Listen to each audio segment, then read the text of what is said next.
Spider-Man Across the Spider-Verse. So good. It's a work of art. It's so good. It was so good. It's the best. Okay, it's the best movie. Like, I think it's the best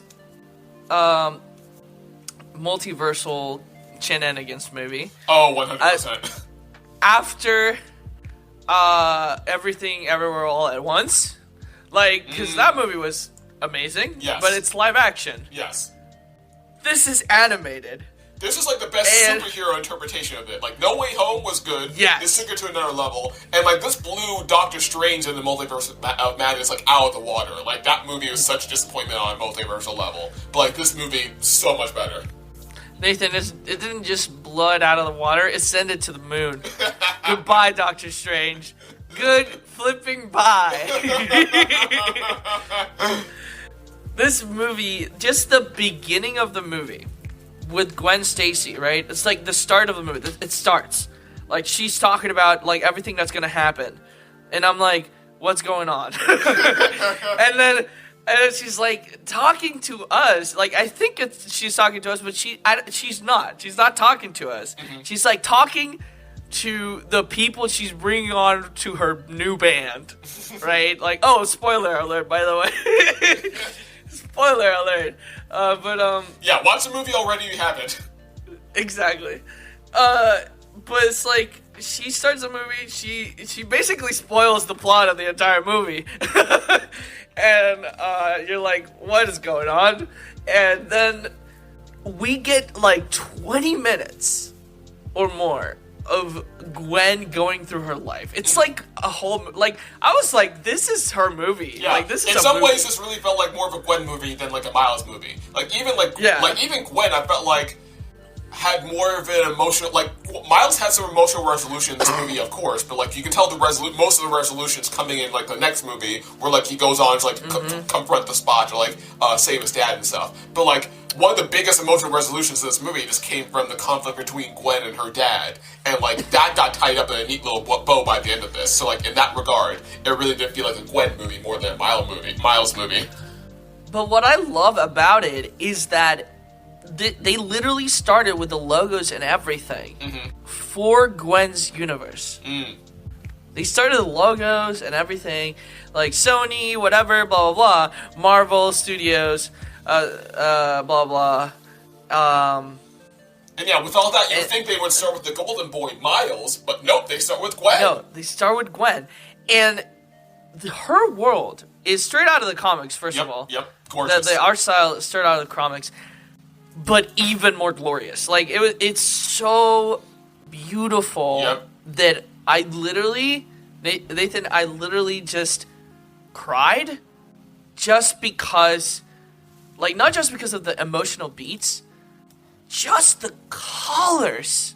The colors were speaking, man. It's like every time, like, she felt depressed, like, the color of blue, like that blue, and then the dad coming in with the yellow, and she hugs him, and like the light, like the colors change. That made me cry. That made me tear up. It was so gorgeous.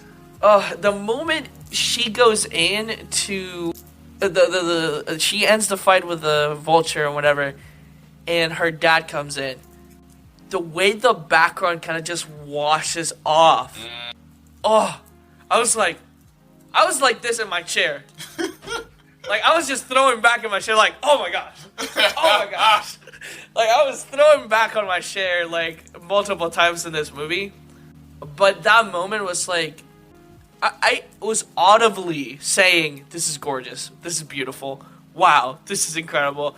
I was like, I'm sorry, but my mouth cannot be shut up, like, looking at this. Like, I'm like, I gotta say something. And when that moment happened and the colors just mixing and mashing with the dad, it's like, I was crying. I was like, why am I crying? Like, this is not, like, this is such as like a Spider-Man thing that I see all the time. But the colors made it so much more impactful for some. Like, I think I understand painting now. Like, I understand paint now. This is a point of colors. Exactly. I was like, what?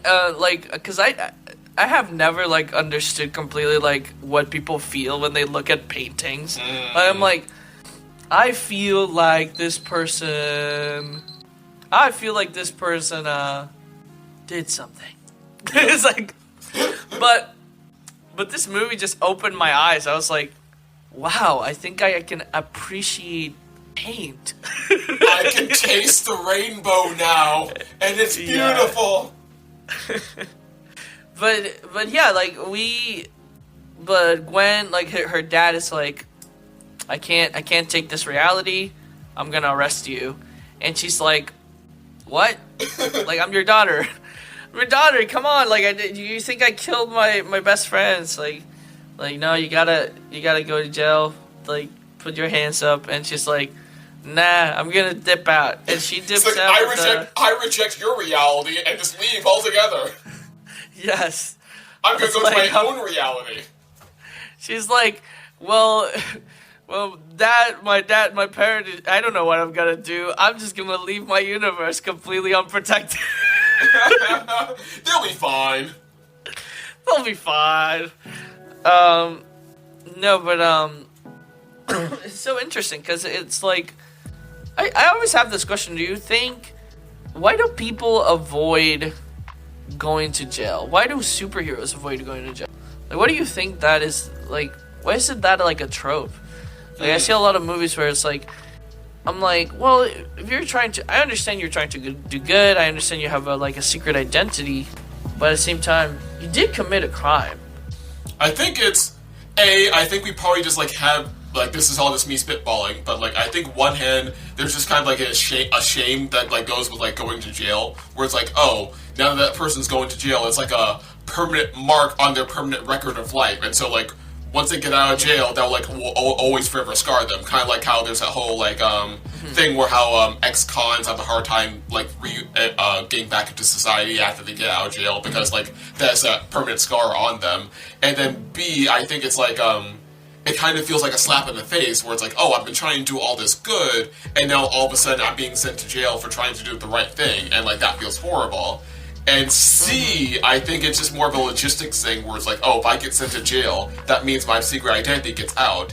And sure, that will suck for me, but that will also suck for the people around me that I'm trying to protect. So, like, if you like got a big rogues gallery like Spider-Man, and then you get sent to jail and your secret identity gets loose, all of the supervillains are going to go after your loved ones. And I think that's happened in the comics on occasion, where, like, I think during one of the big Civil War story arcs, like, Spider-Man revealed his identity, and, like, and the villains immediately went after Aunt May. So, like, avoiding jail is good just to protect your loved ones as well as yourself.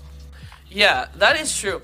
But there is kind of, like, a theme in this movie of being honest with the people that love you and being honest with the people closest to you, because it's kind of like you think. It's kind of like the Gwen and Spider-Man always thinks, oh, this is gonna... Sorry. And you see Miles think about it, right? He's like, if they do this, if I tell them I'm Spider-Man, they're gonna... Reject him, yeah. They're gonna reject me. He has that fear in him. Yes. But I like to say, the transition between the Gwen story, when that ends, the Gwen story, I don't know if you noticed, but I was surprised about this, is that the movie starts again. Mm-hmm. Like, the logos come back, it's Sony, and then the Marvel logo comes back, and then we start with Miles' narration. Yep. So, we saw a short film. It was like 20 minutes or so. We saw a short film within a film. Yep. This movie really did have true protagonists, and, like, you can tell this is Sony.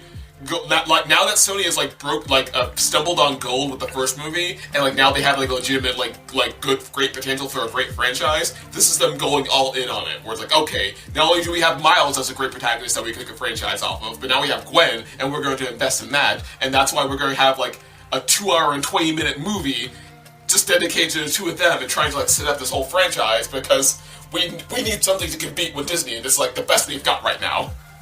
Dude, I audibly said, "Are we just starting a new movie?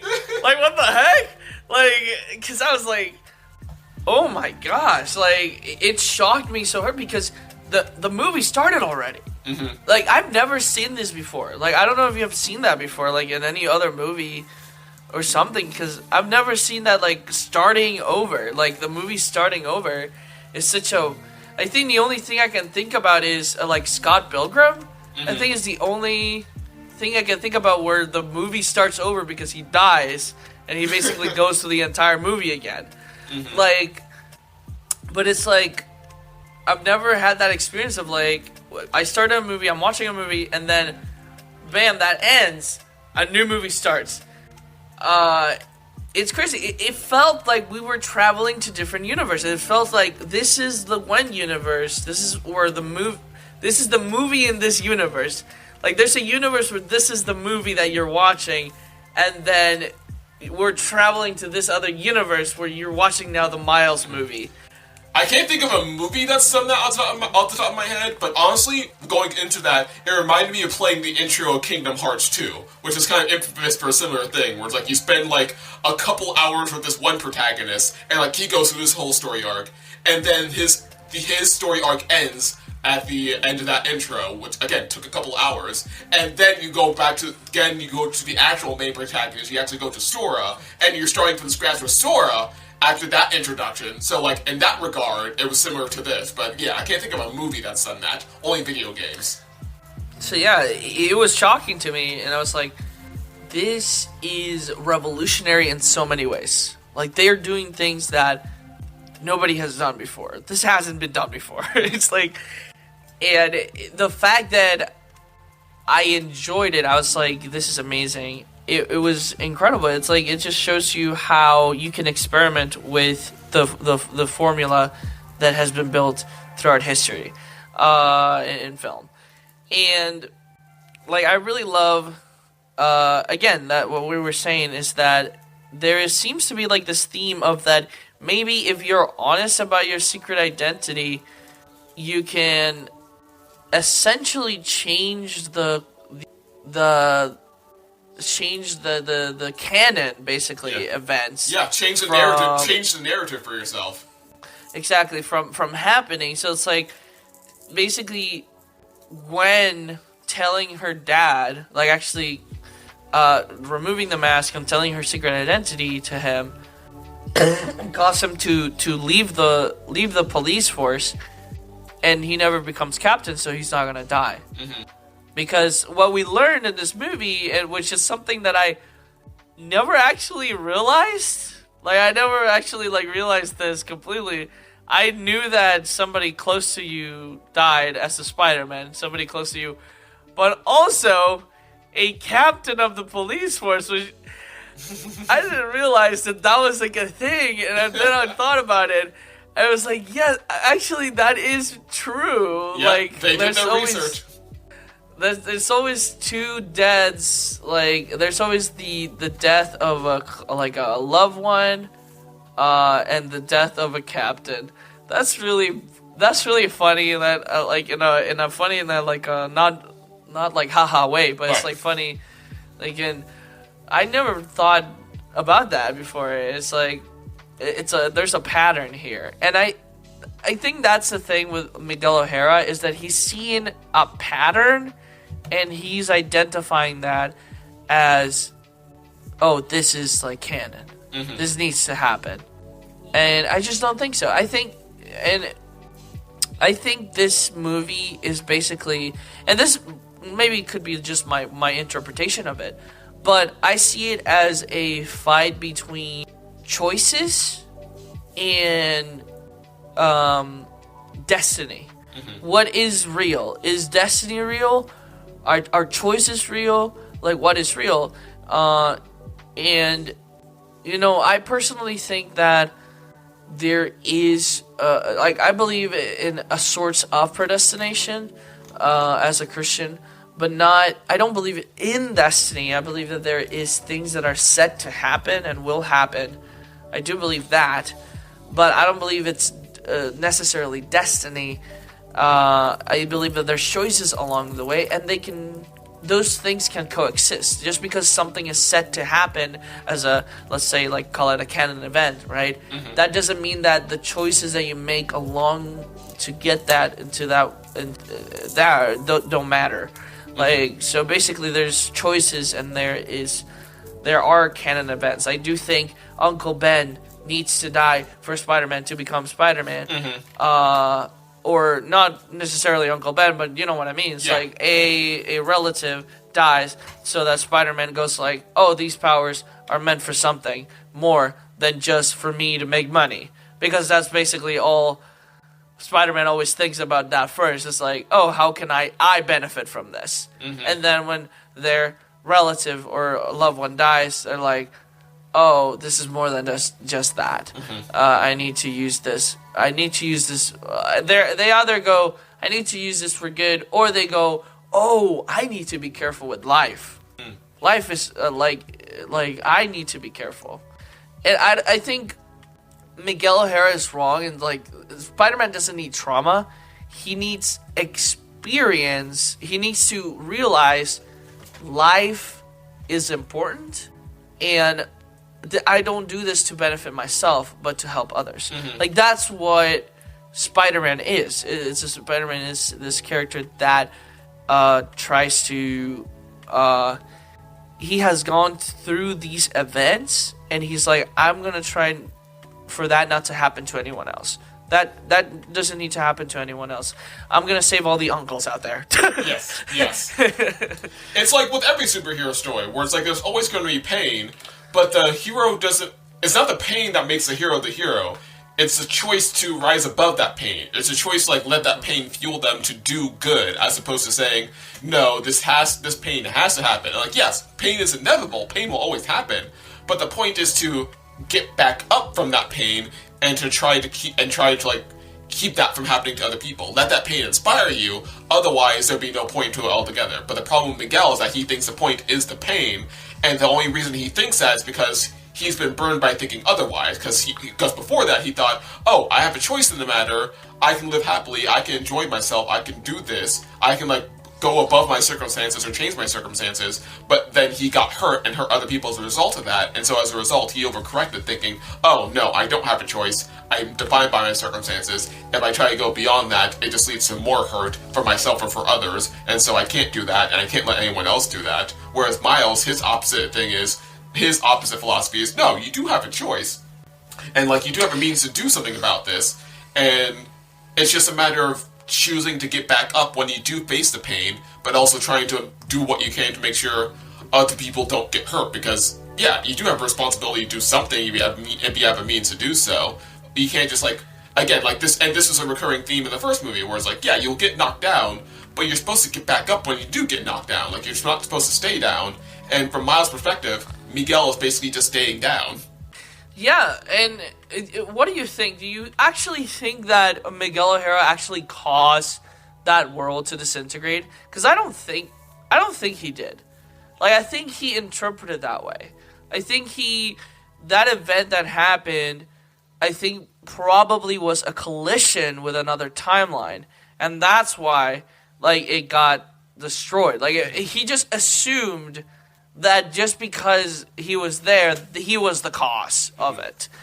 And I think what actually happened was a convergence, and usually when a convergence happens, when two realities crash, they either combine or they cease to exist. Mm-hmm. One of them stays alive, one of them dies, both of them dies, or they combine and create a new universe. That's what happens, like, in the comics, and that's what basically they're trying to do in the MCU, which this is connected to the MCU because they show the actual, like, the timeline from the MCU, and they also mention the MCU in here, and the Venomverse as well. I got the impression that it was an actual result of him. If it was just that, I only believe that, though, because of what we saw with the Indian Spider-Man universe and how that universe started falling apart because they messed with canon.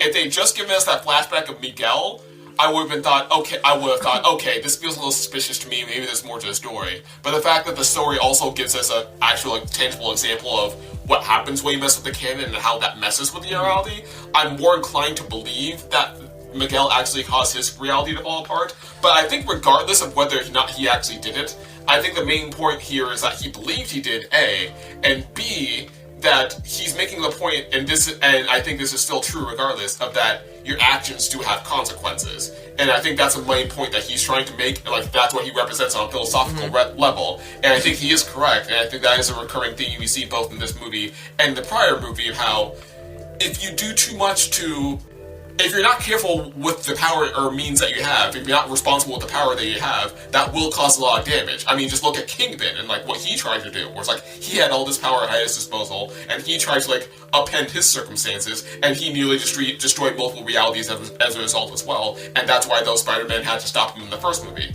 So I think whether or not Miguel actually did destroy reality by his own actions, I think the main point here is that he does have a point that there are consequences to your actions, and that can definitely affect people on a multiversal level. Kind of like when he pointed out with the MCU stuff, where it's like he's pissed off at Doctor Strange for like causing a ruckus in the multiverse. He is pissed off at Grant and Miles for causing a ruckus in the multiverse, because your actions do definitely affect other people. Whether it's catastrophic as he thinks it is I think what the big question is. But he definitely has a point that you do affect other people.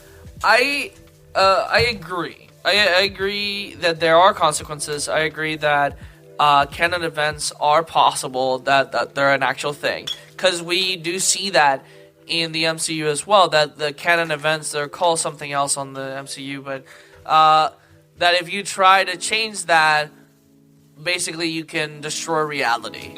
We see that in What If Doctor Strange does it until his reality falls apart because he's trying to change a canon event. Now here's the thing. That canon event that he was trying to change happened in the past. And he was going back in time to change an event that already happened. Did he go back in time? I thought he just went to another reality where the event already happened. We're talking about Miguel, right? Like, he went to another universe where he was already dead, and then No, yeah, but Doctor Strange, I mean... sorry, my bad, sorry. In the What If story, he goes back in time, and he changes the event, the canon event that was already supposed to happen, so many times, because it kept happening. She kept dying, no matter what he tried. She kept dying. Yep. He did that so many times that when he actually saved her, like from the thousands of times, like the universe just fell apart. Because he disrupted the canon event. But that was in the past. That happened already.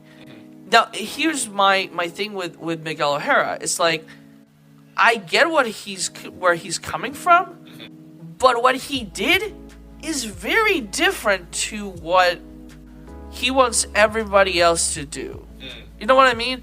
Because he went to a different dimension where he was supposed to be dead, and that girl was supposed to live a life without her father, apparently. If that is like a canon event in that world, and he changed that, I understand why the universe fell apart, right? That wasn't supposed to happen.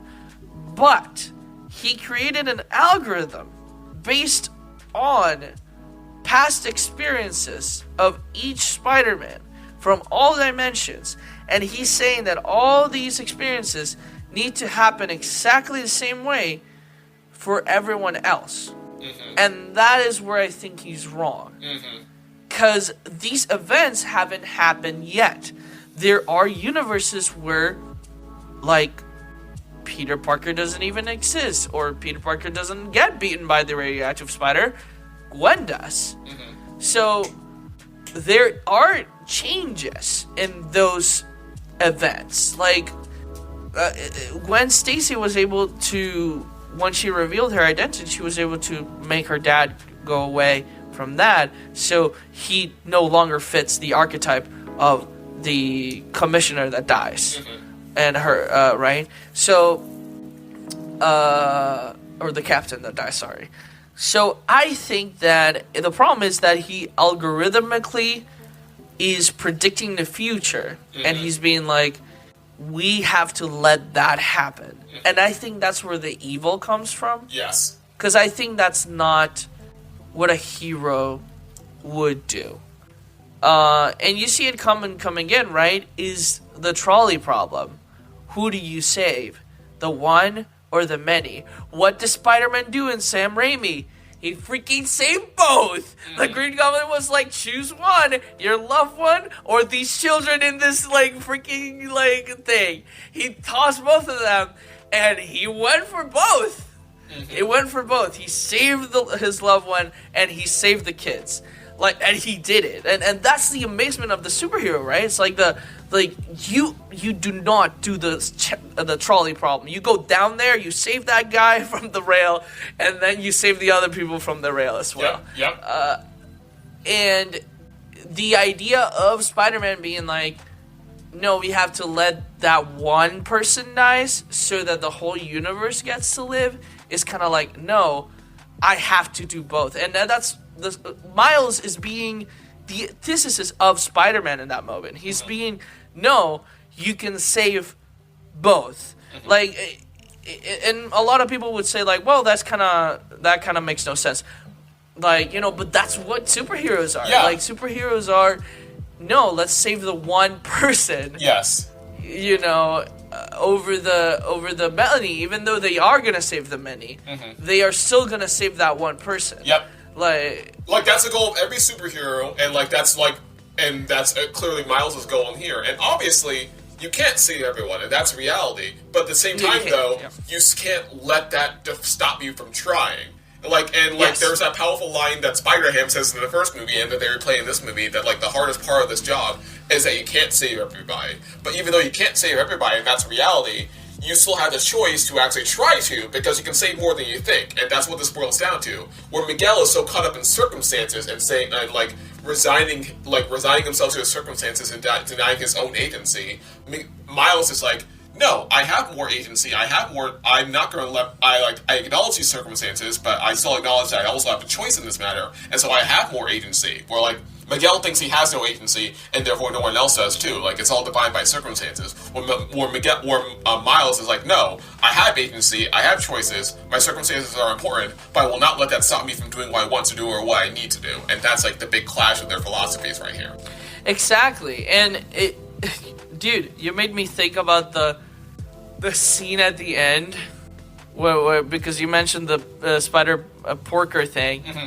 That scene at the end where everything is falling apart and like he's swinging and everything is like morphing around him, and like it's such a visual representation of his world view falling apart. Like his whole, everything that he believed in, all the things that like the people that he loved, right, are following him, like all the things that like he missed them and everything. His world is literally falling apart behind him as he swings.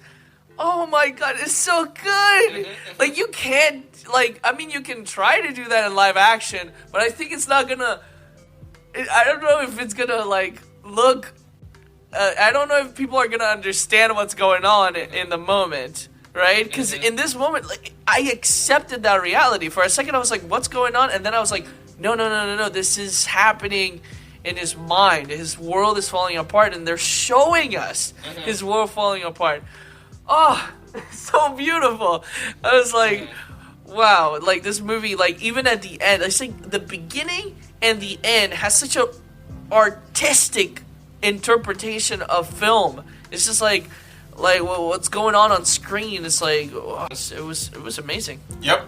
And I think another powerful thing that I really enjoy about this movie, like going back to you pointing out how the theme is like, how one of the themes is being more honest with the people around you and therefore changing the narrative as a result. I think going even deeper into that, I feel like a key theme, or at least a key interpretation I saw from this movie, is just dealing with one's own loneliness and how, yes, like they make the point in both Miles and Gwen of how like the life of a superhero is very, very lonely, and how they both thought they could find solution to her loneliness by like finding a collective of spider people like them, like finding the spider collective, but then also realizing, oh, this also isn't the satisfaction for the loneliness that I wanted. Like these people also failed me, and like don't really vibe with me the way I wanted it to, and like and they kind of were both under this impression that they were like, oh man, am I just like doomed to this fate of like being a superhero when no one understands me? I had to like push these people away from me. No one gets me. Blah blah blah. But then, like again, like their circumstances seem to dictate. Yeah, this is like they're doomed to this life of loneliness because that's what a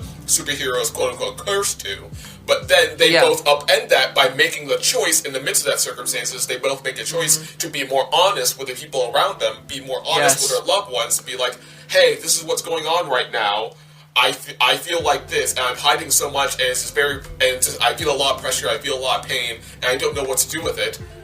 And then they get the acceptance that we're hoping for. Like, especially Gwen. Like, Gwen especially got that with her and her dad, and like you could tell that that's what Miles is going to get as well. But like, Gwen really got the acceptance that she was looking for this whole movie, just like wanting to be accepted for who she was from start to finish, from being a normal person to being a spider person. She got that acceptance from her dad, and by having that acceptance, like you said, that changed the narrative. Not only did that save Gwen's dad from like the fate of being a dead chief of police, but that also empowered Gwen to reaffirm her own identity and empowered her to go out and do what she wanted to. Because the movie started with her being like, oh, I just want to be in a band, I want to be in a place where people accept me, I want to like be a part of something, and like that fell apart when like she joined the Spider Collective. But then after she had this redemptive moment with her dad and like re-understood her own identity, she went out and made her own band of spider people to go out and save Miles. So like that's exactly what she wanted this whole time, and the only reason she was able to do it so was by actually being honest about her own pain or her own loneliness,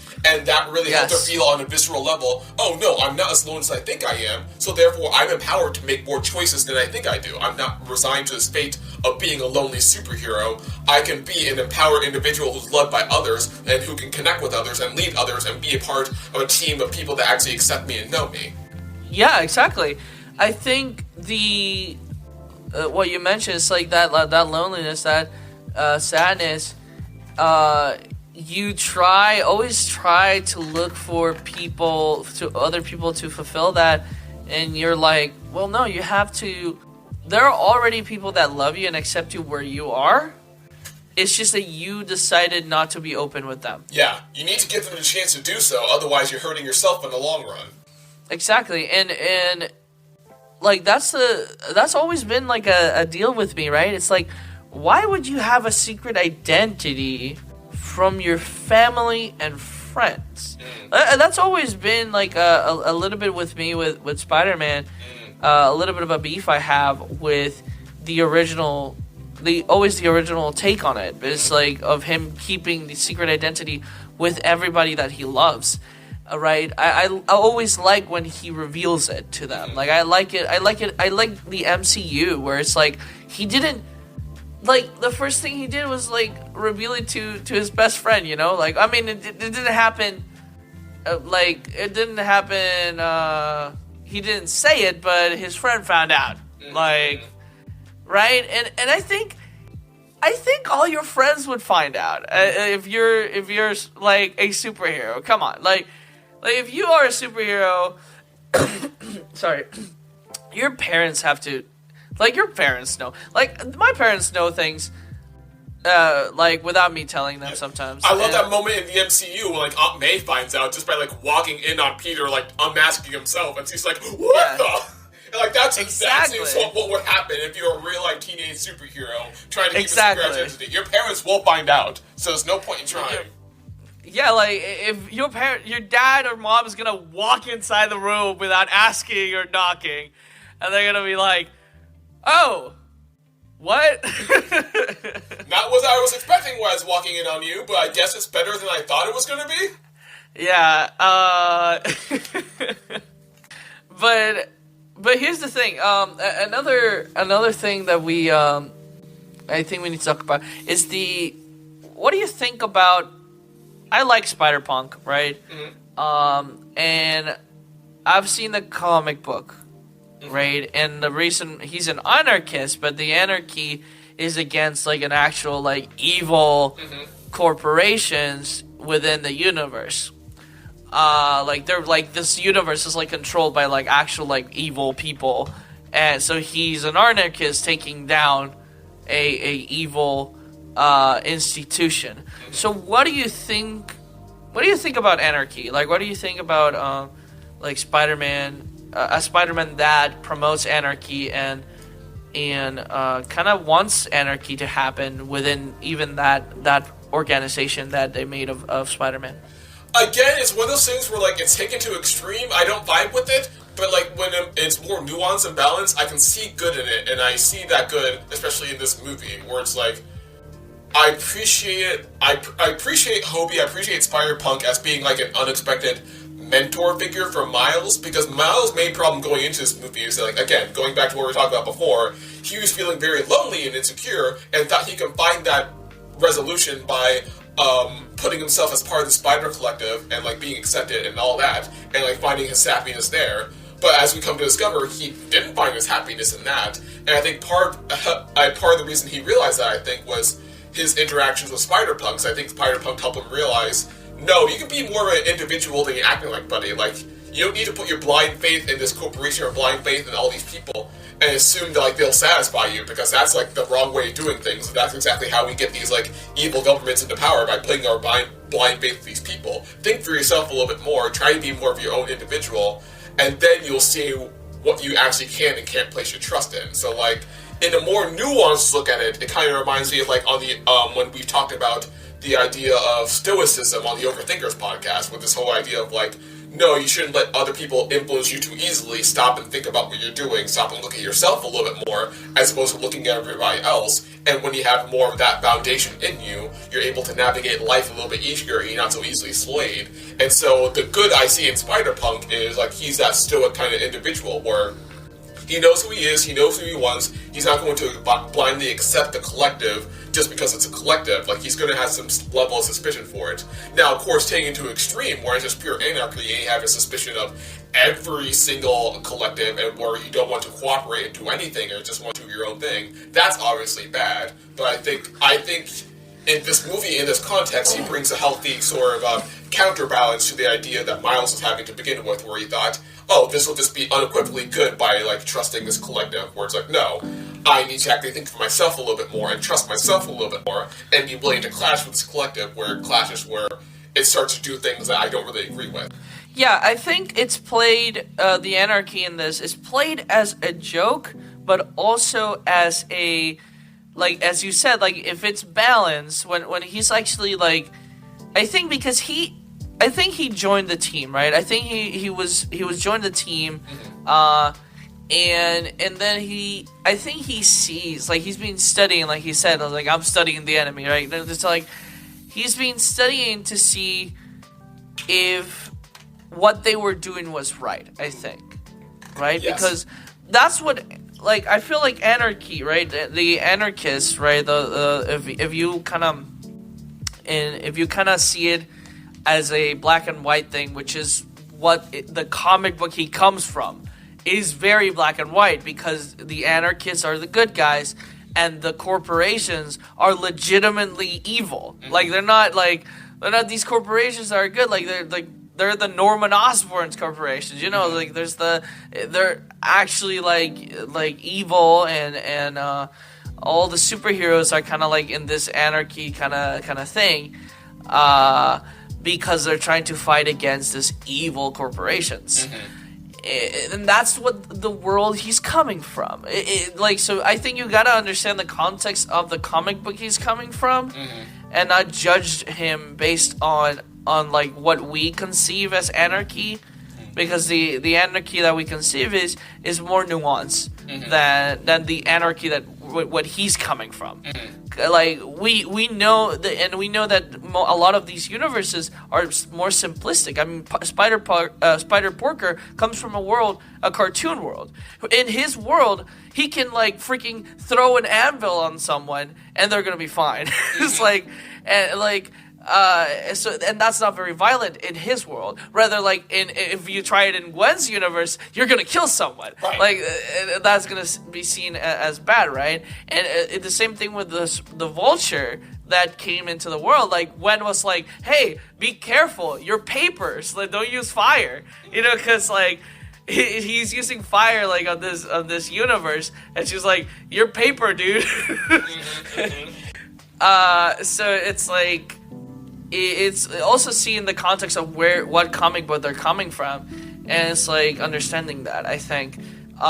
Which is very reminiscent of real life, where like you gotta understand the story context of like every person you come to meet, where it's like we kind of are quick to assume something about someone just by this little glimpse that we see of them, but we don't have their full story. And in fairness, we're never gonna have someone's complete story, but you got to keep in mind that like there's always more to a story that you think you know, so you gotta be humble and you gotta keep that like in mind when you do interact with people and when you do engage with people, being like, okay, maybe there's a reason why he said this, or maybe there's a reason why he thinks that.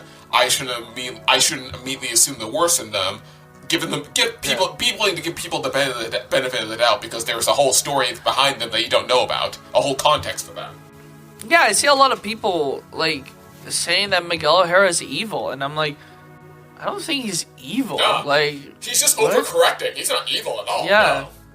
No, like he thinks he has a belief, and he believes he's right, and he says it at the end. He's like, we are the heroes. Like, because when it's like, we're supposed to be the heroes, and then he's like, we are the heroes, and then he's like, and I think he's reassuring himself, I am the hero, and he's reassuring other people, we are the heroes. Like, we are. Like, you gotta understand where he's coming from as well, like, right? Because people a lot of people, again, they don't know who Miguel O'Hara is. Like, and the movies are trying to introduce characters that not a lot of people know, and they're trying to introduce them in really short way where it's like compact and you can understand it. But you gotta also look at his backstory. He is he didn't want to be Spider-Man. He was like, he literally was, well, I know Spider-Man wanted to be Spider-Man, but his story is more tragic because he was betrayed by the company. He wasn't bitten by a radioactive spider. He was literally thrown into like an explosion with a radioactive spider by his employer because he wanted like some fair treatment or something like that. There was something, he was getting mistreated at work, and he wanted to get fairness and whatever, and his employer just kind of like just pushed him into, his employer wanted to kill him. So he was gonna get killed by his employer, and that's how he got his powers. I think it's implied in this movie as well that he needs to take like some kind of serum or like something. Serum. Yeah. To, I don't know if it's to keep him like sane, alive. I don't know. Or sane, or like, I didn't understand that very well. I'm sure they'll get into the next movie. Yeah, some people have interpreted that as him injecting the spider venom onto him, like the spider powers onto him, and then some other people have interpreted it as a healing thing because he doesn't actually have the healing factor that Spider-Man has, so he has to like heal himself, probably. But yeah, in a nutshell, Miguel, compared to other Spider-Men, this is just a much more jaded character, and when you know his story, you completely understand why he's jaded. And it doesn't make him evil, it just means that he has an easier time seeing the big picture, what some Spider-Men struggle with, and that's like exactly why he's like brought into the fold, and exactly why his narrative is a fresh take on Spider-Man, because he sees a bigger picture a little bit. But like, yeah, the problem is that he can miss the forest in a tree sometime. But that doesn't make him evil. It just means that he's experienced a lot of pain, and because he's experienced a lot of pain, he's fully aware of the consequences people can have, especially people as a whole can have, on other people as a whole. And so that's why he tries his best to try to maintain that balance and that order. And like, I love how the internet has already been quick to point out how this is not the first time you've seen Miguel pull something like this. Like, if you played the Spider-Man video games, there's that Spider-Man video game Edge of Time, where like this exact same scene, this exact same interaction happens, where like Peter Parker of the past or the present like finds out that Mary Jane is supposed to die or something, and so like he tries to resolves to try to prevent that timeline from happening or try to prevent that from happening. But Miguel, who's like talking with him through time, tries to argue against that, being like, no, like this is how time is supposed to go. If you mess with that, you'll make things even worse than they already are, because like the whole reason we're able to even talk right now to begin with is because people were being reckless with time and caused these problems to begin with. So it might be problematic if you try to go against time even further by saving Mary Jane. And of course, Peter goes against this and does save Mary Jane. But like you totally understand where Miguel is coming from, because he's seen time and again how even people use their power, are being irresponsible with their powers, and therefore cause problems for everyone else. So that's why Miguel is especially keen on people being responsible with their powers and maintaining that. And Miguel comes from a world where, or in his world, Spider-Man already existed, and he was a fan of Spider-Man. Mm-hmm. So he's a fan of Spider-Man, and he chooses to be a Spider-Man, even though his powers are not similar to Spider-Man. They're very different. He has like very different powers to Spider-Man, but he's like I admire this hero. I want to be like this hero. But he is not like other Spider-Man. He's more violent. He resorts to a little bit more of brute force because his body is made that way. He has claws. He literally like claws come out of his hands. Yep. And it's like even if he tries not to be, the instinct he has in him is more animal than what the other Spider-Mans have. And he's very just more straightforward, I think, as a result, or like prone to subterfuge more in ways than the other Spider-Men normally are. Because the other day, like I saw this comic book page like out of context, and like gave a good glimpse into Miles' character, where like Miles is like fighting some random supervillain trying to protect the scientist woman at the same time, and the supervillain's like, "Hey, Spider-Man, I don't have a beef with you. If you just let me kill this lady, I'll let you go. And like we can like be done with this and wash our hands." And Miles is like, "Okay, cool. I don't have any attachment to this lady. You can go ahead and kill this woman for all I care. Like that's fine, whatever." But then in the next page, he obviously used it as a trick to like get behind the guy and undo trap him or whatever. Like he was totally fine like playing the bad guy because he's very logical in that sense, and again very jaded. But he just uses that as a means to be very underhanded and like actually beat the bad guy in more underhanded ways, which is more than what you might see Peter Parker might do. He's very sarcastic. Like he's being sarcastic. He's like, "Yeah, sure, I'm gonna let you kill this lady,"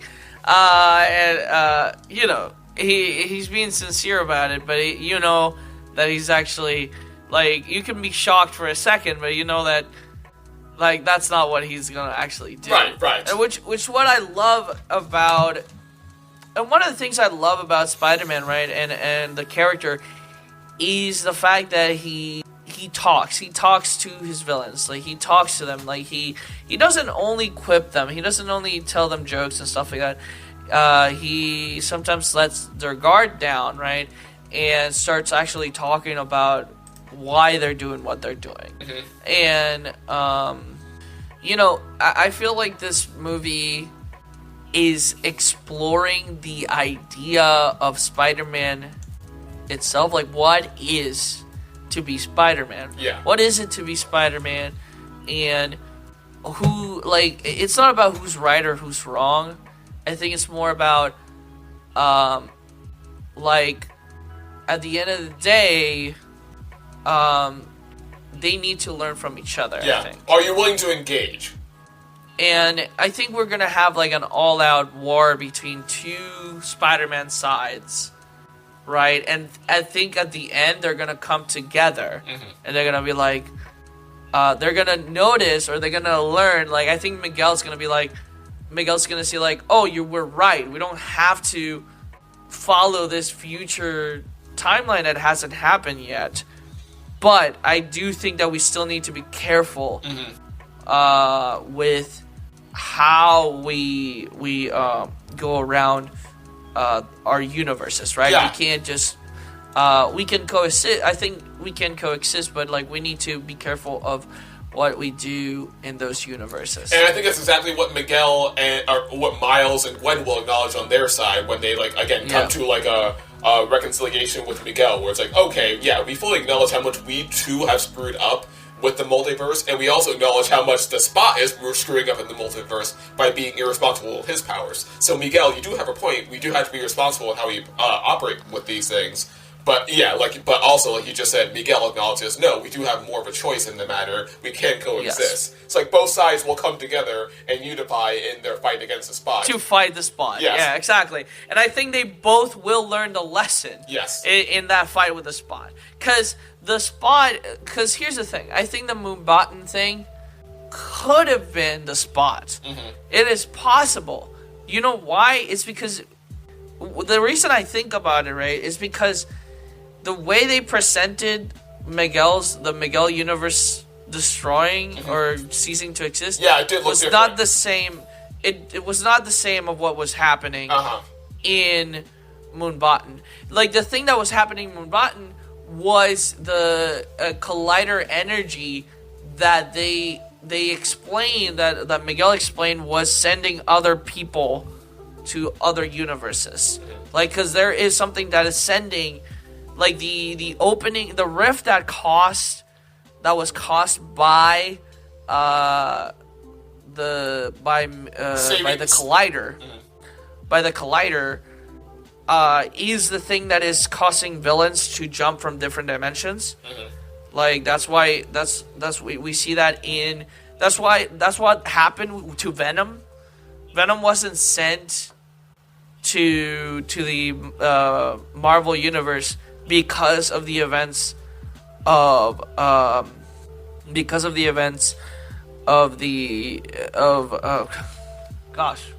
No Way Home. Because of the events of No Way Home, he was sent to that universe because of the events of Spider-Verse, because of the Collider.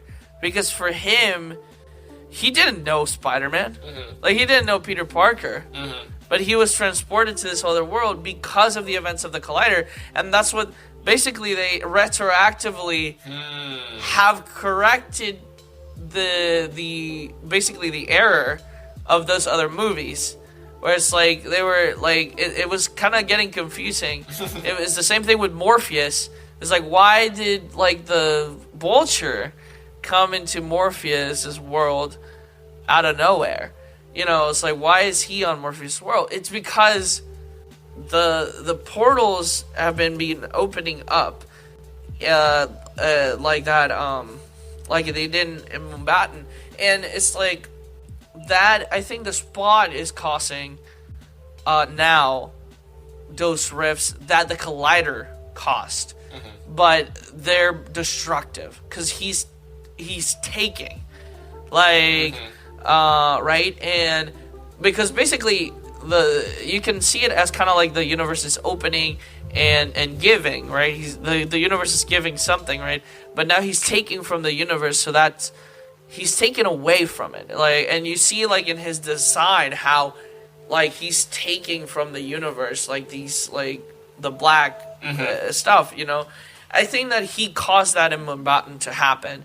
And Miguel interpret that as, that it's because of the canon events. Like, the canon event didn't happen, so that's what happens when that happens. And I think... Yeah, that's fair. That makes sense. I think he's wrong. Yeah, I think... he's probably right about messing with dead people. But dead people should not be messed with. But yeah, he's very quick to apply his own narrative universally when acting like he has all the answers, when clearly not anyone in the multiverse has all the answers about the multiverse. Exactly. That's very true. And I like to see if they actually introduce the actual web of Life and Destiny, which is a comic book thing. Yeah, I'm surprised we also haven't seen Madam Web yet. I was kind of expecting a cameo from her as well. Yeah, no, because she is the one that holds the plays in the actual time, like the actual cosmic, basically the cosmic reality of the web of Life and Destiny. Like, I think Miguel stumbled across it, and he is trying to make sense of something that only a cosmic being can understand. I think he's like trying to understand something that only like physically like someone higher than him can only comprehend. And he's trying to comprehend that, right? It's the same reason. It's the same way like we can't comprehend how choices and predestination can both work together. It's way above our pay grade. Exactly. It makes no sense in our heads, but it makes sense to God, you know? So it's like Miguel can't understand destiny, like, or how it works. And he definitely, basically, I think he is seeing this and he's not taking into consideration the choices that people make. Yes. Because Madame Web goes in and she takes people out from their realities, from their destinies, and go, hey, I need you to do this for me. Like, there's this problem. If this problem doesn't get solved, this universe is gonna get destroyed. Like, that is, in fact, changing destiny. Because it's taking people from their destinies to save another destiny. So it's like, is that, like, hold on, wait, what? So is that was that always supposed to happen? Or is this, like, an actual choice that people are making is she making a choice for them to make the choice of helping the other people in that other reality? So it's like... And I think this is where, and maybe the next movie will go into it, because, like, from this movie especially, and even the first movie, they're kind of taking a more scientific, logical look at the multiverse. Yeah. But now we're getting to the point where, like, it's like, oh no, there's lots that doesn't make sense, and so there's maybe more faith and mysticism applied to this than we actually really thought. And so maybe this is, like, again, maybe this will be part of Miguel's story arc in the next movie. Like, there's more of a leap of faith involved in this than we actually initially thought there was, which will, again, will make sense and be consistent with the themes of this franchise, because that was the recurring theme of the first movie, where both Miles and even Peter Parker had this moment where, like, oh, I need to take a leap of faith. I don't know if I'm doing the right thing or not, or I don't know if things will go well or not, but my choice right now is to make this leap of faith and just go with things, and that will empower me to do what I actually need to do.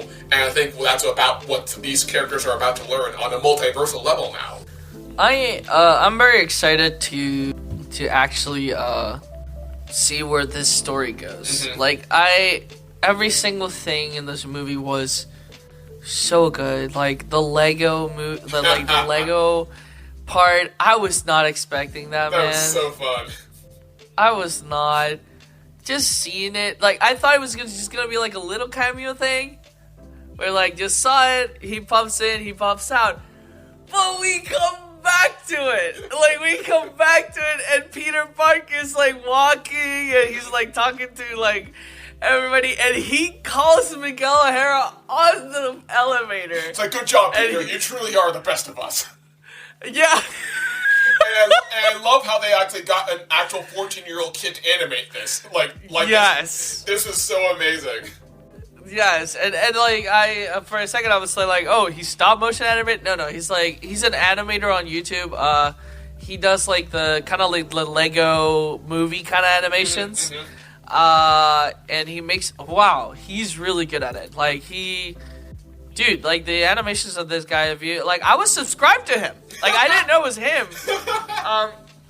They were talking about, when they were talking about the 14-year-old, until he put it on his, like, history thing. His, like, yes, it's official. Like, I animated that part in the Lego, the Spider-Man movie.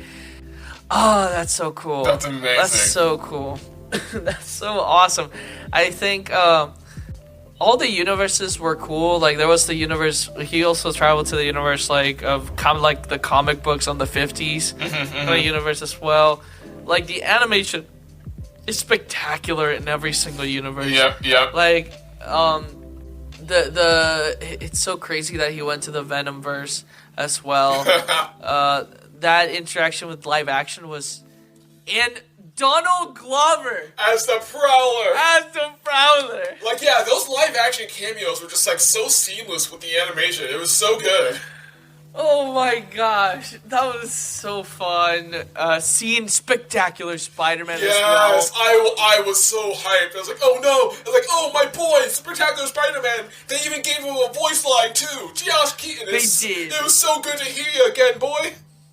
I'm glad we were right. I'm glad when we saw I'm glad that when we saw the poster had that Spider-Man. Yeah. It's like, that kind of looks like Spectacular. Like, that kind of looks like Spectacular. And he was Spectacular. It was like, oh, yes. So glorious. And he's so short, man. He's a short king. He was. He's the shortest Spider-Man there. It was so funny. It makes you really excited to see what they're going to do in the next movie, because like they've already done such amazing like cameos and looks into universes in this movie. It really makes you wonder what they're going to do in the next one, because their sky's the limit. It seems like Spectacular is gonna go to Miles' team, because we see like a lot of Spider-Mans are gonna choose between Miguel and Miles in the next movie. And like if you see the poster kind of shows you like Miles is in the middle, right? Mm-hmm. And then you got his allies on one side, and you got Gwen on one side, and you got Miguel on the other side. And we know that Gwen is gonna be an ally, and you see Peter B. Parker there as well. So you know there's a lot of allies, and then you see Spider-Punk is on this side as well, helping. And you see Miguel over here with the other Spider-Mans, all these other Spider-Mans. So it kind of seems like Spectacular, you see him on that side as well with Gwen. So it could be, I would love that, because I would certainly want to see more of him, and I want to see like, and I've told you this to you before, but like what I want just like a No Way Home kind of moment, but with like the animated Spider-Man. So like we see Daniel Barr and OG 90 Spider-Man next to Spectacular Spider-Man, and like any other famous animated Spider-Man just like talking with each other, doing some quips, or like helping Miles with something. I just want to hear them. The fact that when Penny Parker was in the first movie, nobody know who the heck Penny Parker was. Yeah. I know who Penny Parker was. Like, I'm a comic book fan. I know who she was. I read Spider-Verse. I've read Spider-Verse before I watched that movie. Seeing her was cool. I was like, cool. And the robot, I was like, okay. I'll accept this design because the design is cute. It's cute. This movie gave me the actual mecha from the comic book. Yeah. Oh my gosh! When she put that thing on, I was like, holy crap! Yep. This is the best thing ever. Yeah. Like they did it. They put on the actual mecha from the comic books. And she was more dark. She was darker, if you notice her. Like, she was, like, a little bit older. Definitely older. Definitely did not look happy. And, like, she was, did not look happy. She was, like, she was a part of the crew that, like, was trying to stop Miles, and she did not look happy about that at all. No. Because, and what I love about her character is that, in the comic books, she wasn't this, like, hyper cute, hyper person that they showed like in the first movie. She's actually pretty depressing character. Like she's a huge, because she's based on like she's a manga. Like her world is manga, so it's like an anime world. Yeah. You know, anime kids are not happy. No, never. They're in these worlds, in the mecha worlds. I mean, like mecha worlds are really depressing. They're teenagers being forced to pilot Gundams. Yep. Neon Genesis Evangelion all over again. Yeah. And basically in her world, like her parents are basically, or her aunt and uncle, like Aunt May and Uncle Ben, are basically forcing her to be like, to pilot this thing. Like she wants to, because she wants to be like her dad, but she's a little kid. Yeah. They basically are like, okay, your dad is dead, now you take the mantle and be the hero for us. And so not sunshines and rainbows. Yeah, no, it's kind of messed up, and it's so fun to actually see it now on screen. I was like, Yes, this is the one from the comics. Let's go. Yep. And like you can tell, this is like definitely their intention, because it was funny like seeing in the first movie how they made a big deal about like how her mecha quote unquote died in the first one, like they gave it so much gravitas, and like you can tell that was the intention, where it's like, okay, this is the moment where like she kind of starts to grow up, and like this is the moment where like we actually like will make her become what she's meant to become, what you see fulfilled in this next movie. Yes, I love that. I love that. And speaking of mecha, talking about what I want to see in the next movie, I really want to see the Japanese Spider-Man show up, announce himself as the emissary of darkness, and then summon his giant Megazord, Leopardon, and just like jumps into the fray of whatever massive battle they're doing, and everyone's just like, what is happening? Why does Spider-Man have a Megazord? Yes, I want that so bad. Please give it to me. Like, I remember that was a thing in the Spider-Verse comics, and it was so cool in the comics, and I want to see that again. I want to see it, because it's like... Because that's an actual, like, show that they had in Japan. Yep. It's live action. It was live action. It was so funny. Yep. Because when you translate it, like, this Spider-Man is basically... It's so funny what he says. Like, it's like, I am the adversary of Dr. like, what the heck are you talking about? And I just want to see him do the most bizarre things like you see in clips of the show. Like, I think there's one random clip where, like, he just straight up pulls out a gun on someone, and you're just like, what? Yeah! Spider-Man, what? He just pulls out a gun, that is the most unhinged Spider-Man ever. Like, he's so unhinged.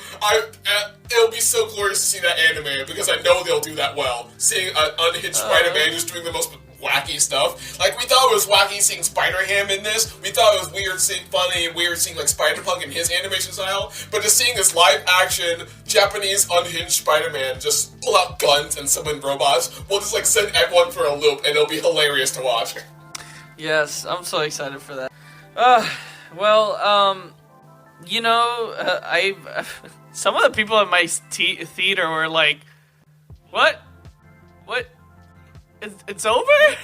And I was like, "Yeah, there's a part 2, guys. Yeah. It's on all the promotional material." It seems like people like didn't realize. A lot of people didn't realize that there was like a part 1. Like, this is what I'm wondering, because I didn't look into. I knew about the part. I knew it was going to be divided into 2 parts because they announced that like early on in production. But like in all the trailers and marketing they've done recently, how much have they actually mentioned that? I didn't look at the recent trailers because I didn't watch them because I wanted to go in the movie blind. Yeah. But I wasn't. But like how much did they actually say so? So it says like Spider-Verse Across the Spider-Verse, and then it glitches out and it says part 1. Okay. So it's like. They are promoting it as a movie, like a standalone movie, so it's like a trilogy. But basically, they are saying in the trailers, it is a part 1. There's a part 2 to this, so it's like a direct sequel. Like Endgame and Infinity Wars are 2 movies, but they are basically part 1, part 2. Like Infinity Wars ends on a massive cliffhanger for the next year to end on Endgame. So it's the same way. It's the same thing. And it's also like Empire, you know, like from Star Wars, like Empire Strikes Back, and they have described it like that as well. Some critics have described it like that, and they're described it like that on their trailers, and. Like, yeah, it was pretty apparent that it was gonna have a massive cliffhanger. Like, they made it really clear that this was gonna have a cliffhanger. But I heard a lot of people whining in my theater. Anyways, I was like, I had the same thing in my theater. So I think maybe some people just need to see it on a poster or something. Like if you're saying like what you said, it sounds like they did in trailers, which is great. But maybe people are thrown out just because they didn't see like a big glaring part 1 on the poster or something. I don't know. Yeah. But I think that's ugly. It's ugly to put part 1 on your title. It's like, I'm very curious about it. You do know that the Spider-Man was supposed to be Miguel, right? Miles in that dimension, the 42 dimension. Yes.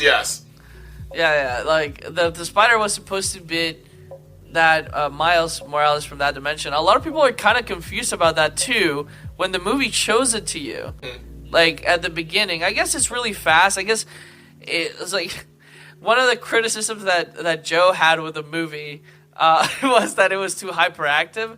But since my mind is really hyperactive because of my ADHD, I was able to comprehend everything that was going on. And if anything, to me, that just means it lends itself to a rewatch, which I feel like that's kind of like, that's a good thing. It was like, if you don't catch everything the first time, just watch it again. That's fine. We only had everything spoon-fed to you.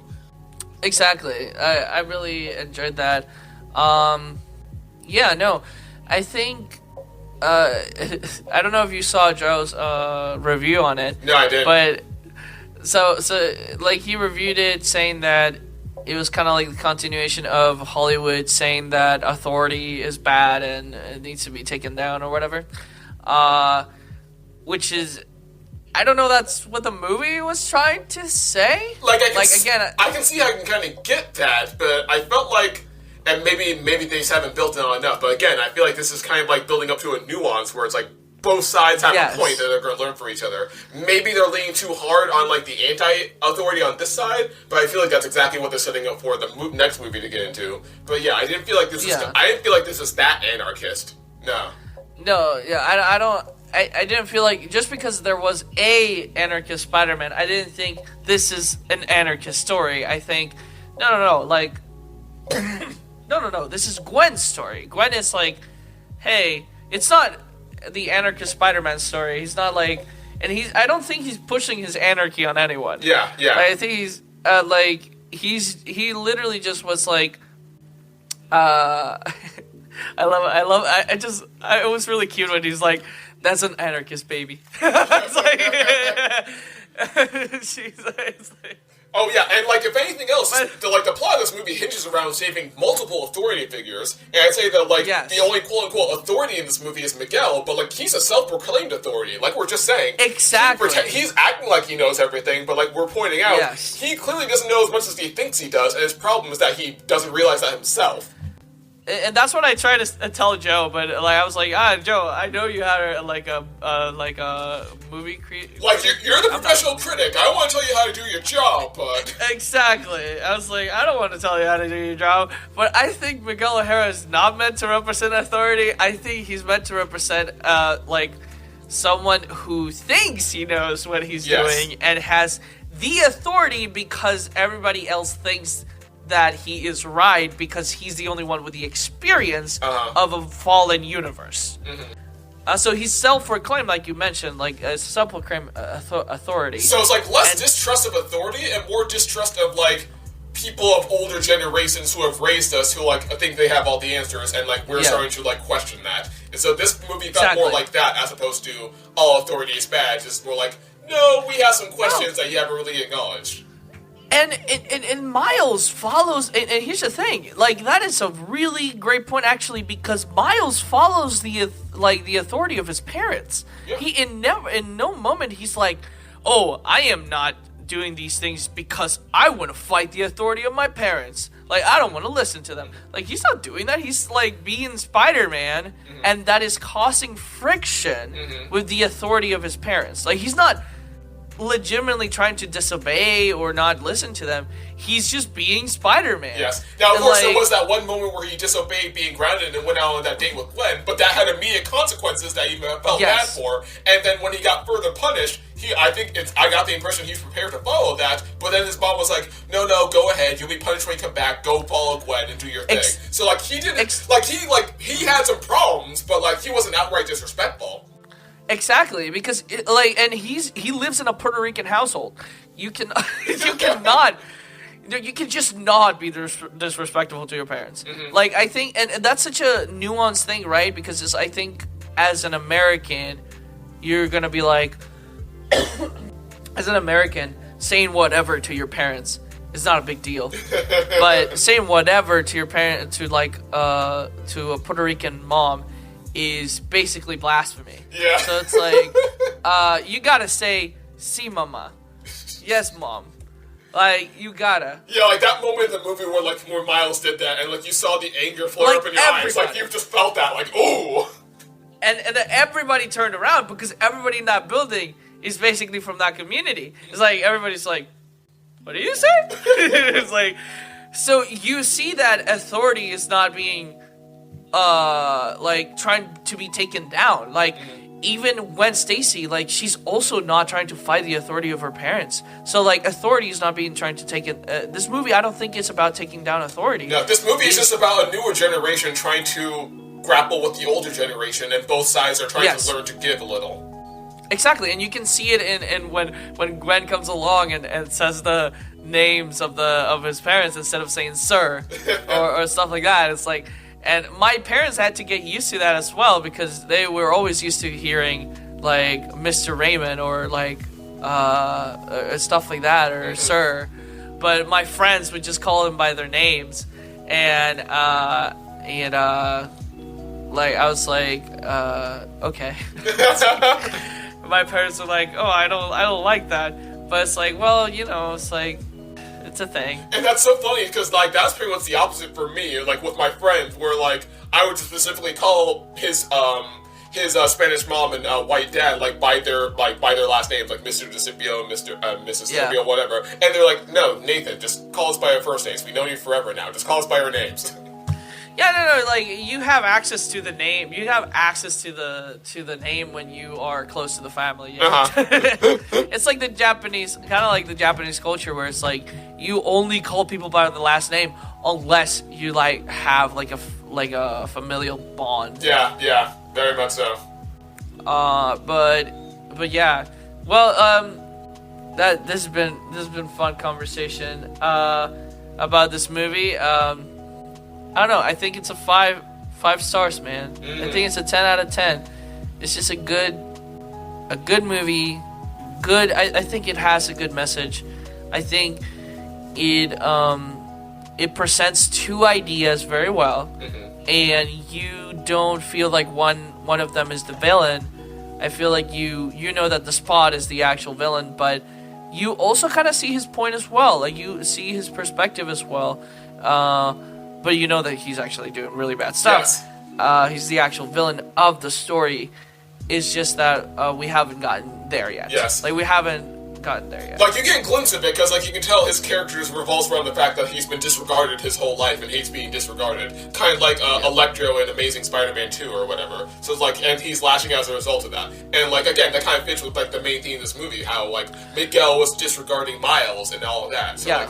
Like, but actually better. Yeah. Like, it's better than the Electro from Spider-Man 2. Yes. Because, like, the problem I had with that is how fast he turned. Because if he was being treated like Miles treated the Spot, if he was like, if the Electro was kind of like, Spider-Man, please, I'm sorry, I'm like doing these things an accident, it's an accident and stuff like that, and just Spider-Man continues to fight him and try to like hurt him and stuff like that, and he's like not listening to him, like Miles did, then I would have seen that turned into Electro being a villain.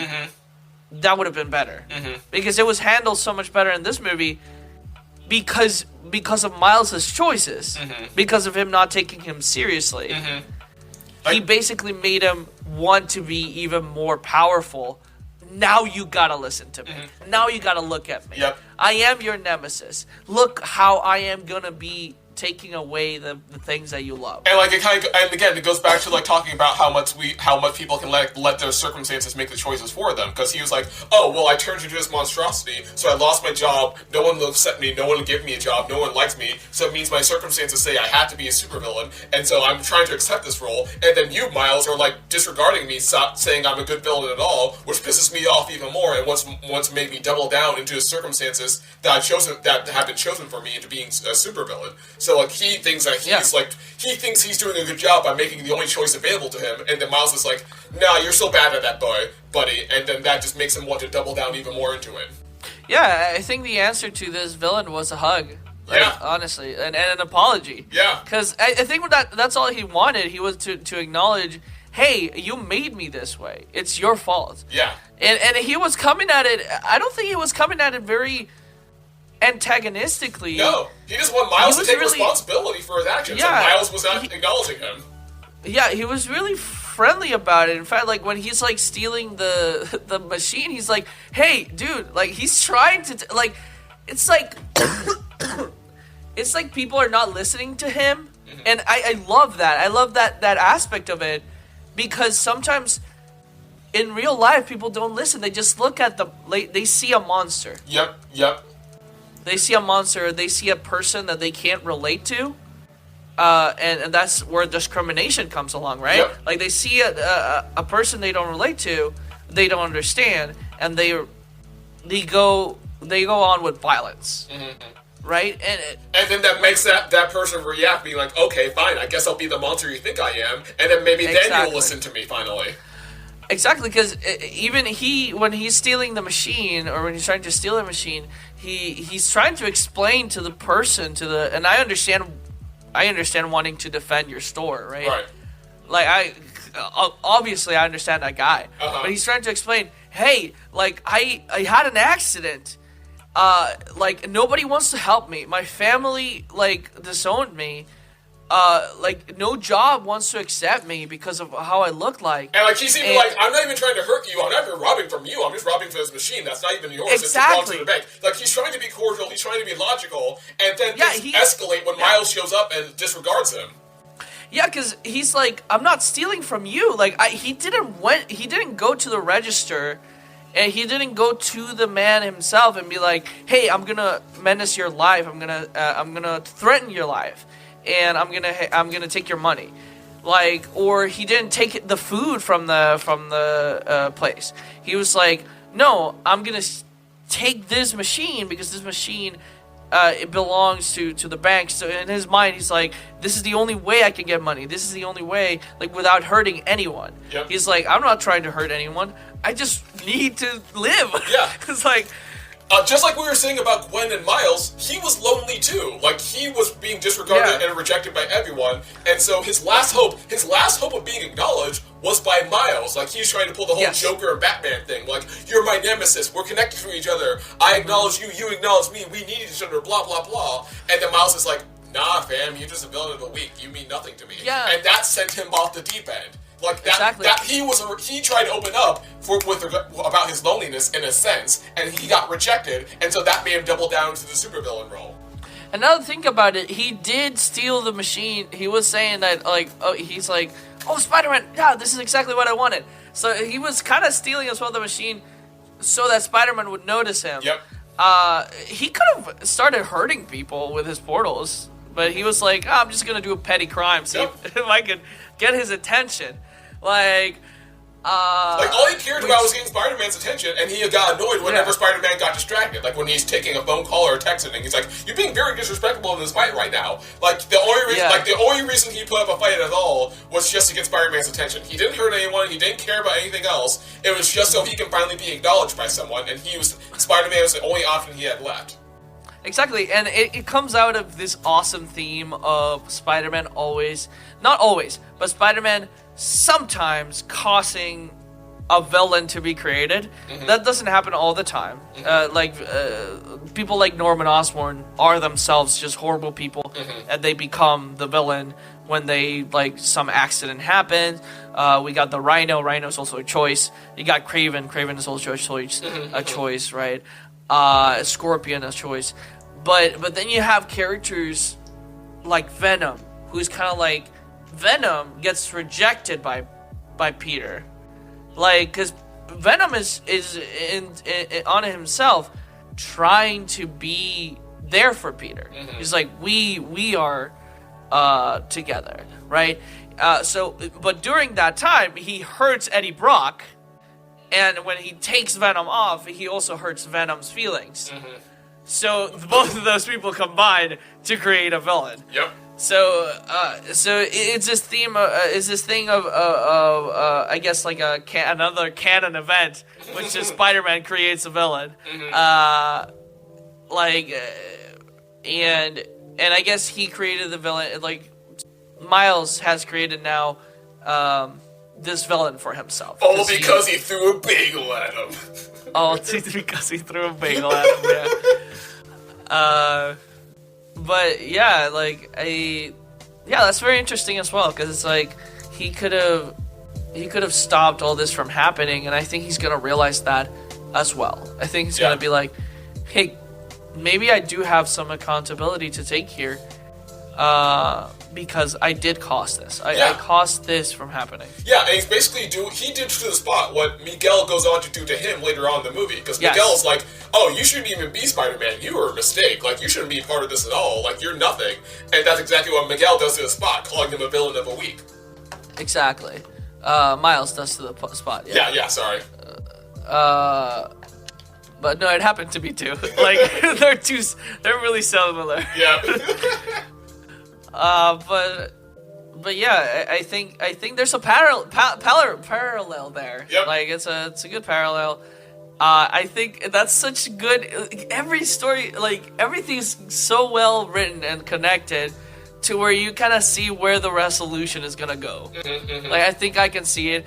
If the third movie comes out and he's just like everybody dunking on Miguel, I'm gonna be like, well, that was weird. Yeah. It's like, no, I feel like I completely misunderstood where this was gonna go.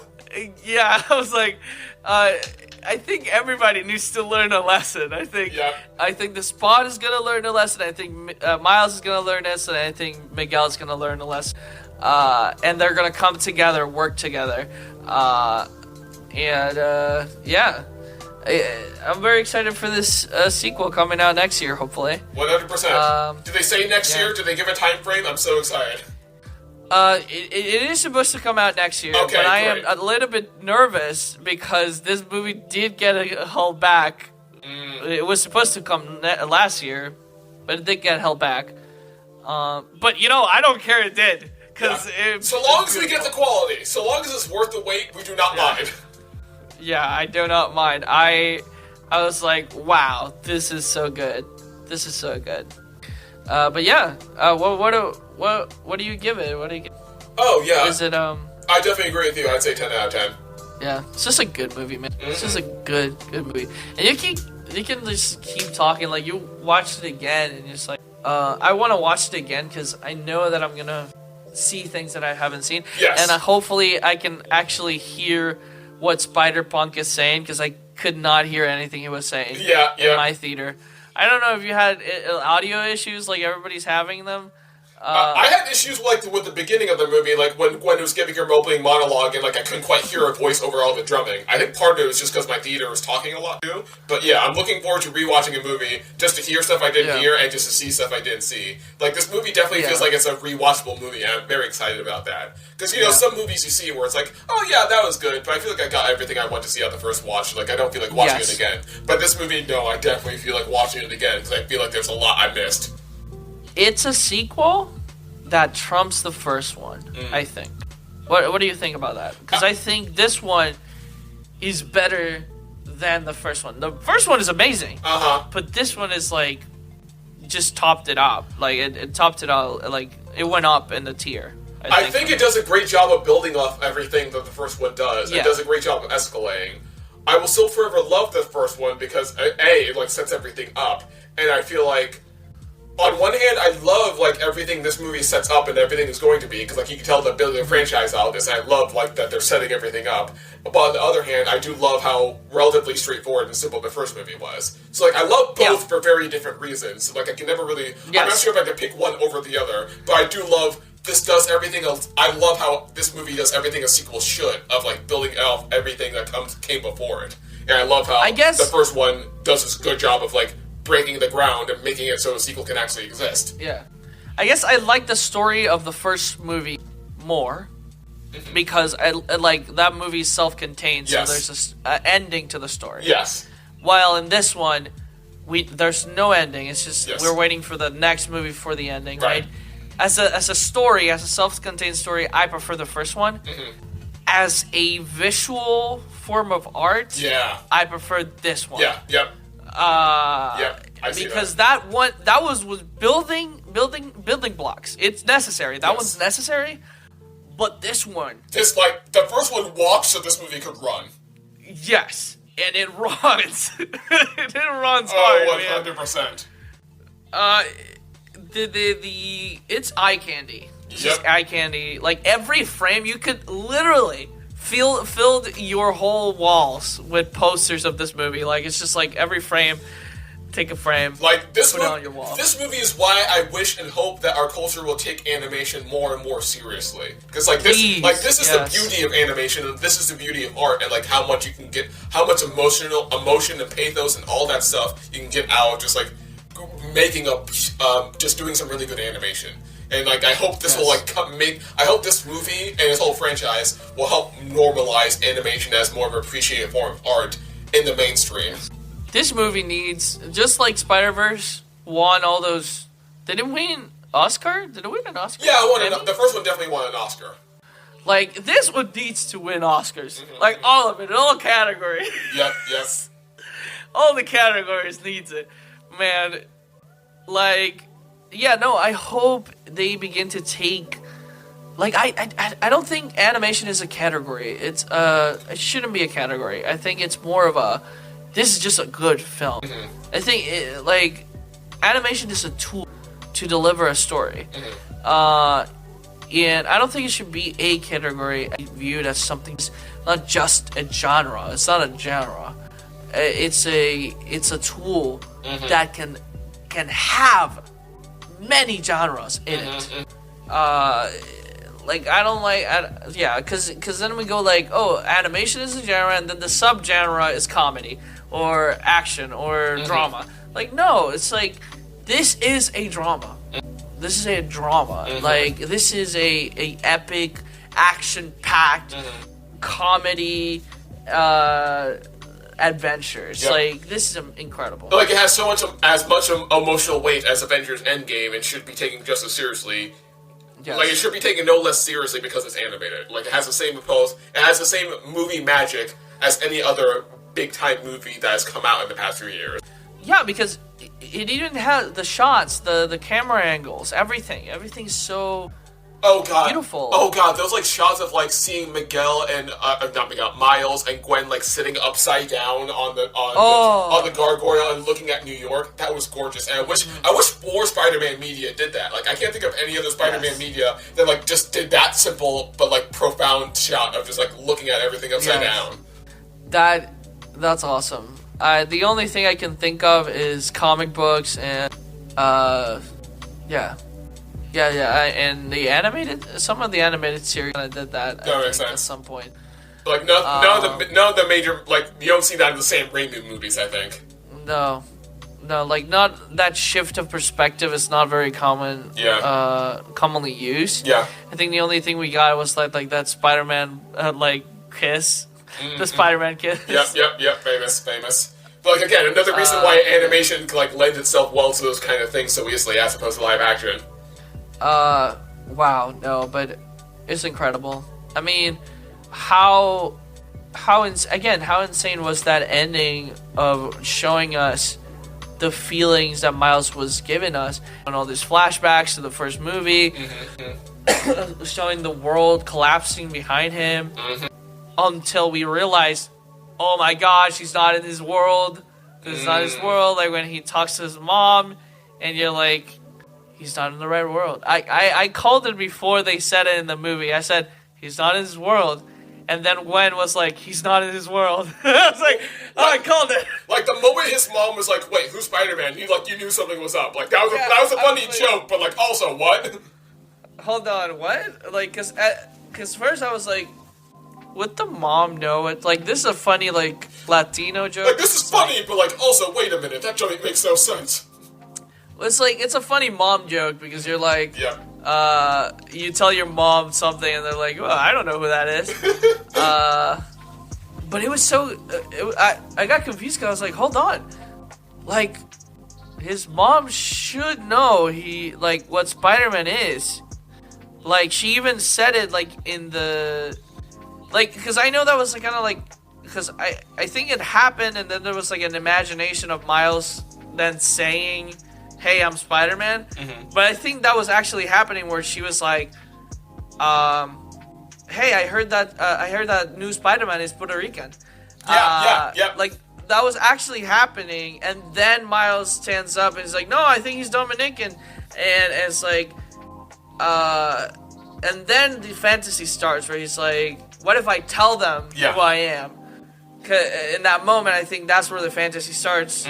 But I think she would have known. Oh yeah, she would have known. Even if she didn't say that, just the fact that like her dad like has talked with Spider-Man, and I'm sure has surely brought him up on multiple occasions. And like even if you're not even talking about Miles and Spider-Man, they knew about like Peter B. She knew. They knew about OG Spider-Man at the very least. Yeah, like Spider-Man was way too popular for nobody to know. Like everybody knows who Spider-Man was. So it's like, it was kind of weird. So I was like, this is not his world. And then when you rewatch the scene, the colors are not the same. Like our environment is not the same. But you think it's because in that moment, they are kind of tricking you because they are like showing you like how Spider-Man's mood is affecting the world. But they're kind of tricking your mind, and they're kind of also betting that you forgot the number of Spider-Man's dimension, of Miles' dimension, because it's like they show you the 42 2 times before, and then like you think about. But when you see the 42, you think about the spider that beat Spider-Man. So you're like, well, that's his universe because it says 42. But then you're like, hold on. The spider is from that other universe. 42. He's not in his universe. Yep. It's very good. Such a good swerve. Yes. I loved it so much. It was so good. That is such a good reveal. And then Miles Prowler. Yes. Ooh, he was so cool. Oh, man. I'm so excited to see them interact. Because, like, I'm always a sucker for the trope of a hero meeting an alternate evil version of themselves. Like, I'm always a sucker for that. I eat that up all the time. So I really want to see more of that in the next one. Me too. I really love that trope. So good. I'm excited. I'm really excited for this next movie. But yeah, thank you for listening to our conversation about this movie. Like, subscribe, and leave a comment. Let us know what you thought about the movie. Goodbye. Flip.